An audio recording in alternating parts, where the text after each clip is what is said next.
오늘 알려주신 말씀 마가복음 3장 20절부터 35절입니다. 신약 성경 57쪽입니다. 마가복음 3장 20절부터 35절입니다.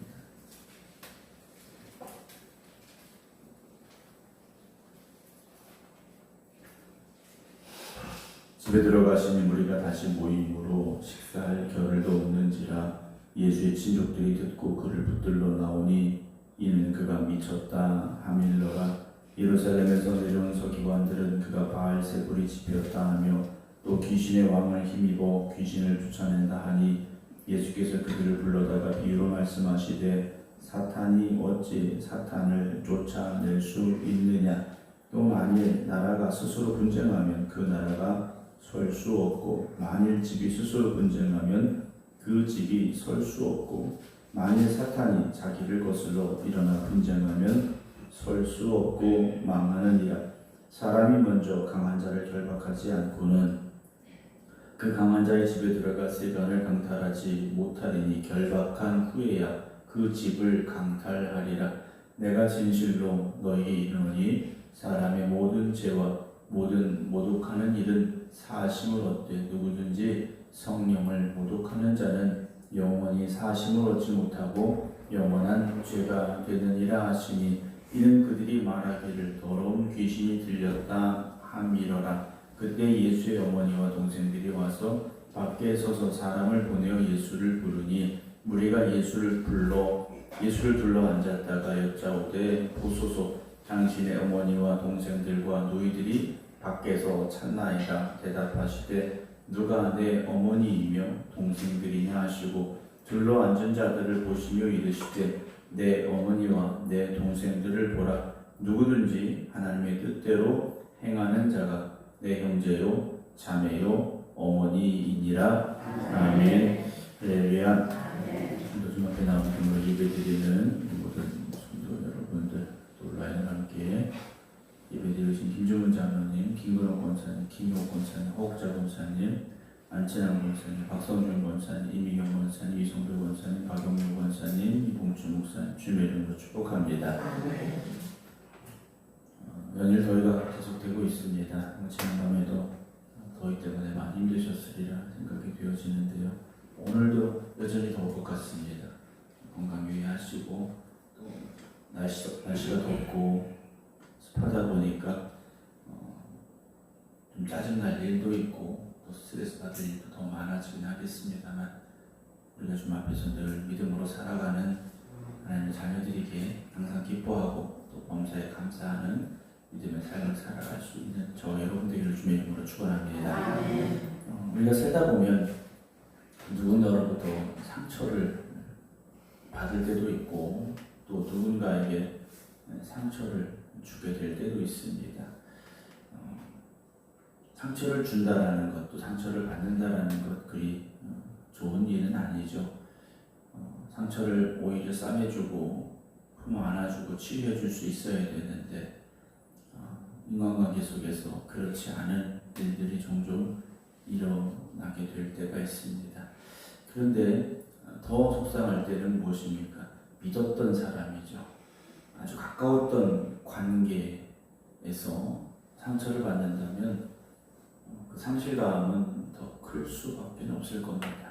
평소에 나를 미워하거나 싫어하거나 관계가 좋지 않았던 사람이, 적대하던 사람이, 대적하던 사람이 나에게 상처를 줬다면 그러려니 할 수 있겠는데 평소에 나를 아껴주고 나를 존중해주고 나를 사랑해줬던 사람이 나에게 상처를 준다면 그때는 더 힘들게 우리에게 아마 다가오지 않을까 생각을 하게 됩니다.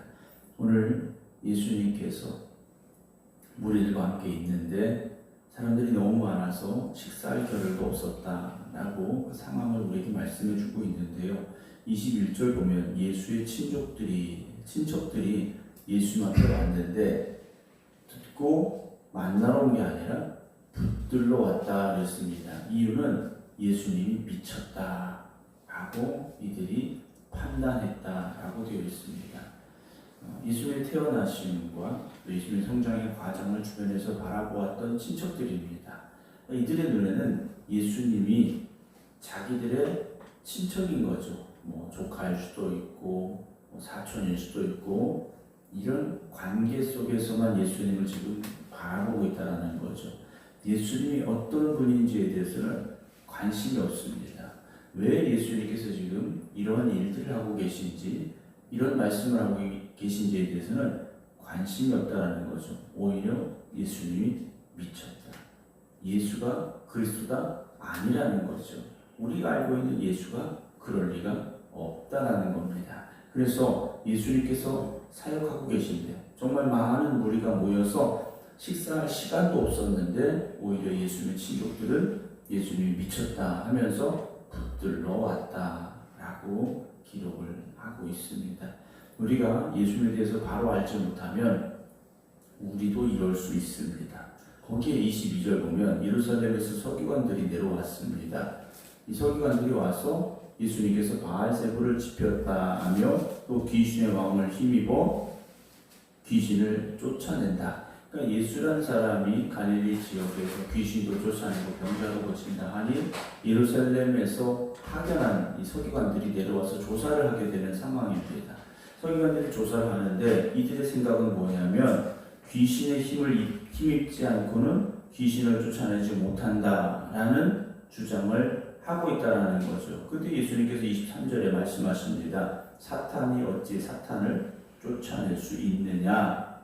달랠 수는 있겠죠. 그러나 쫓아낼 수는 없다 라고 분명하게 말씀을 하고 계십니다. 예수님을 붙잡으러 왔던 친척들이나 귀신의 힘을 입고 귀신을 쫓아낸다고 주장하며 예루살렘에서 내려온 서기관들이나 예수님이 어떤 분인지에 대해서 바로 알지 못하고 있다는 거죠. 친척들은 가까이에서 봤던 사람들이고 서기관들은 성경의 박사들입니다. 성경을 너무나도 잘 알고 있는 사람들이에요. 근데 예수님을 가까이서 봤음에도 또는 성경에 대해서 모든 것을 꿰뚫고 알고 있는 이들에도 불구하고 예수님에 대해서는 바로 알지 못했다라는 거죠. 우리가 교회 열심히 다니고 오래 다니고 성경에 대해서 많이 안다고 자신하지 말아야 되고 자만하지 말아야 되고 늘 겸손함으로 하나님의 뜻을 구하는 저와 여러분들이 되어져야 됩니다. 우리가 신앙생활 나 교회 30년 다녔다. 그렇다고 해서 예수님에 대해서 온전히 아느냐? 그것과는 별개의 문제입니다. 아이들이 학교 똑같이 다닌다고 해서 똑같이 공부 잘하는 건 아니지 않습니까? 물론 신앙이 공부 잘하는 것, 이것과 비교할 것은 아닙니다만 우리가 교회를 다닌다고 해서 예수님에 대해서 분명히 알고 있습니다 라는 고백을 할 수 있는 것과는 좀 거리가 있다라는 말씀을 드리는 겁니다. 서기관들은 성경에 대한 지식은 많았습니다.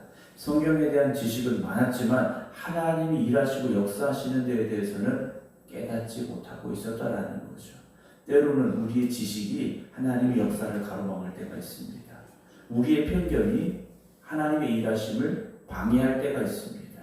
여러분, 내가 알고 있는 것, 내가 생각하는 것, 여러분 이게 전부는 아니라는 거죠. 예수님 친척들 예수님에 대해서 얼마나 잘 알겠습니까? 태어날 때부터 쭉 봐왔던 사람들이 서기관들 성경에 토시 하나 틀리지 않고 외울 수 있고 기록했던 사람들. 그런데 정작 하나님의 뜻을 아는 일에는 이들이 온전하지 못했다라는 거죠. 오늘도 우리가 가진 어떤 신앙의 편견이 있을 수도 있고 우리의 어리석은 신앙의 모습들이 있을 수도 있습니다. 그래서 우리는 늘 뭐 해야 되느냐? 하나님 앞에 기도해야 됩니다. 하나님의 뜻을 구해야 됩니다. 내가 아무리 잘하는 것 같아도 하나님 뜻에 합당하지 않다면 그건 잘못된 일일 수 있다는 거죠. 논리적으로 맞을 수 있습니다. 이치적으로 맞을 수 있어요. 상황적으로 그럴 수 있어요. 그러나 그것이 하나님의 뜻과 정말 합당한 것인지 하나님의 뜻에 부합하는 것인지 하나님이 기뻐하시는 일인지를 우리가 물어야 된다는 거죠. 만약에 그게 아니라면 내가 잘못했구나 인정하고 바꾸고 변화되어야 됩니다. 30절에 보면 이들이 결론을 내립니다. 예수님이 더러운 귀신이 들렸다 라고 결론을 내립니다. 이들은요 귀신 들린 예수님이다 라고 판결을 내리고 맙니다. 여러분, 귀신들도 예수님이 하나님의 아들됨을 말했습니다. 그런데 오히려 서기관들은 예수님이 더러운 귀신 들렸다 라고 말하죠. 그 위에 29절 보면 누구든지 성령을 모독하는 자는 영원히 사하심을 얻지 못하고 영원한 죄가 된다 라고 예수님께서 그들을 책망을 하십니다. 지금 주님께서 하시는 일 가운데 성령님께서 역사하고 계신데 귀신의 역사다 라고 말하고 있지 않습니까? 이제 31절 보면 그때 예수의 어머니와 동생들이 왔습니다. 밖에 서서 사람을 보내어 예수님을 불렀습니다. 우리가 예수를 불러앉아 어머니와 동생들과 누이들이 밖에서 찾습니다. 예수님 어머니 오셨고 동생들 왔습니다. 여동생들도 왔습니다. 지금 예수님 좀 나가 보시든지 들어오라고 하든지 하셔야 될 거 아닙니까? 라고 예수님께 말씀을 드렸어요. 근데 예수님께서 누가 내 어머니이며 동생들이냐 하시고 둘러 앉은 자들을 보시며 말씀을 하시죠. 내 어머니와 내 동생들이 여기 있다라고 말씀하시는 거죠. 왜 주님께서 이런 말씀을 하셨느냐? 35절입니다. 누구든지 하나님의 뜻대로 행하는 자가 내 형제요, 자매요, 어머니다 라고 말씀을 하셔요. 우리가 주님 안에서 한 형제요, 한 자매다라는 말을 합니다. 또 간단히 말하면 우리는 가족이라는 거죠. 그럼 우리가 왜 가족인가? 우리가 하나님의 뜻대로 행할 때 가족이 되는 겁니다. 교회 공동체는 하나님의 뜻대로 행하는 이들이 모여 하나님을 아버지라 부르며 하나님께 예배드리고 경배하는 자리, 그 자리가 교회 공동체지 않습니까? 교회가 하나님의 뜻을 행하지 않는다면 더 이상 교회가 아닐 것이고, 우리가 하나님의 뜻대로 행하지 않는다면 우리는 더 이상 한 형제와 한 자매라고 말할 수 없게 될 것입니다. 사랑하는 성도 여러분, 우리 신금감리교회가 오직 하나님의 뜻대로 움직일 수 있는, 하나님의 뜻대로 행할 수 있는, 하나님의 뜻을 온전히 이루어가는 그런 교회가 되기를 여러분 힘써 주시기를 부탁을 드립니다. 그래서 우리가 한 가족입니다 라고 말할 수 있어야 됩니다. 주님 안에서 우리가 한 형제요, 한 자매가 되었으니 이 얼마나 아름다운 공동체입니까? 여러분들에게 주어진 하나님의 뜻을 온전히 행하는 그 귀한 사명을 잘 이루어 가심으로 인하여서 우리가 주님 안에서 한 가족이 되어진 그 은혜를 기쁨으로 누릴 수 있는 우리 생각감리교회가 되기를 주님의 이름으로 축원합니다. 기도하겠습니다. 하나님 감사합니다. 지난번에 무더위와 싸우며 지친 우리의 육신이지만 이 새벽 다시 깨어 하나님 앞에 기도드리며 하나님의 뜻을 구하기 원하는 이들이 이 성전에 또 각자의 기도의 처소에 있습니다. 주님, 저들을 붙잡아 주시어서 이 무더위 잘 이기고 나갈 수 있도록 건강 지켜 주시옵시고, 이 험하고 악한 시대에 영적으로 승리할 수 있도록 믿음을 지켜갈 수 있는 저희들이 되게 하여 주시옵소서. 우리가 깨어있지 않으면, 우리가 바로 서지 아니하면 우리가 하나님의 뜻을 구할 수 없고 하나님의 뜻대로 행할 수 없음을 우리가 알고 있기에 오늘도 이 새벽 주님 앞에 깨어 기도드리오니 하나님 우리에게 말씀하여 주시고 우리가 갈 길을 밝히 보여 주시옵소서. 하나님의 뜻을 온전히 이루어가는 우리 생각감리교회 모든 성도들이 되게 하여 주시옵소서. 오늘 이 하루도 하나님 앞에 맡깁니다. 하나님, 우리와 동행의 은혜와 아버지 하나님의 무한하신 사랑하심과 성령님의 감동 감화교통 역사하심이 오늘도 하나님의 뜻을 온전히 이루어가는 삶을 살겠습니다. 기도드리는 모든 성도들 위해 이제부터 영원토록 함께 하시기를 간절히 축원하옵나이다. 아멘.